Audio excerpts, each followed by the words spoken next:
भगवद गीता अध्याय 4 ज्ञान कर्म संन्यास योग।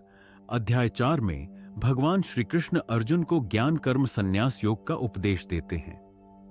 इसमें वे बताते हैं कि दिव्य ज्ञान कैसे प्राप्त होता है, कर्मयोग की महिमा क्या है और कैसे निष्काम कर्म से मोक्ष प्राप्त किया जा सकता है।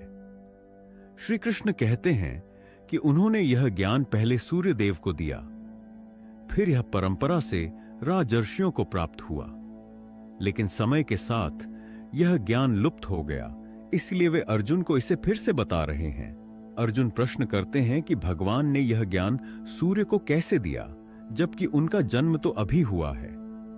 श्री कृष्ण उत्तर देते हैं कि वे अनेक जन्मों को जानते हैं, लेकिन अर्जुन को स्मरण नहीं है। वे स्वयं हर युग में धर्म की रक्षा के लिए अवतरित होते हैं।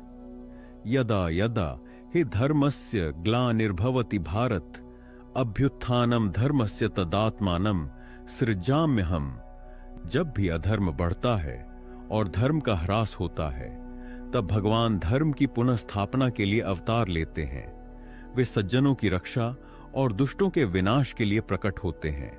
जो व्यक्ति निष्काम भाव से कर्म करता है, वह बंधन से मुक्त हो जाता है। कर्मण्य कर्म यः पश्येत अकर्मणि च कर्म यः स बुद्धिमान मनुष्येषु स युक्तः कृत्स्न कर्म कृत। जो व्यक्ति कर्म में अकर्म देखता है और अकर्म में कर्म देखता है, वही सच्चा ज्ञानी है। भगवान कहते हैं कि ज्ञान से सभी पाप जल जाते हैं, जैसे अग्नि ईंधन को भस्म कर देती है। न हि ज्ञानेन सदृशम पवित्र मिह विद्यते।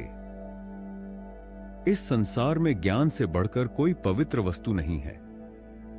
जो श्रद्धा और समर्पण के साथ ज्ञान को प्राप्त करता है, वह परम शांति को प्राप्त करता है। भगवान को पूर्ण रूप से समर्पित व्यक्ति ही सच्चे ज्ञान को प्राप्त कर सकता है। यह अध्याय हमें सिखाता है कि अपने कर्मों को ईश्वर को समर्पित करके ज्ञान प्राप्त कर और श्रद्धा से जीवन व्यतीत करने से हम अपने वास्तविक लक्ष्य मोक्ष को प्राप्त कर सकते हैं।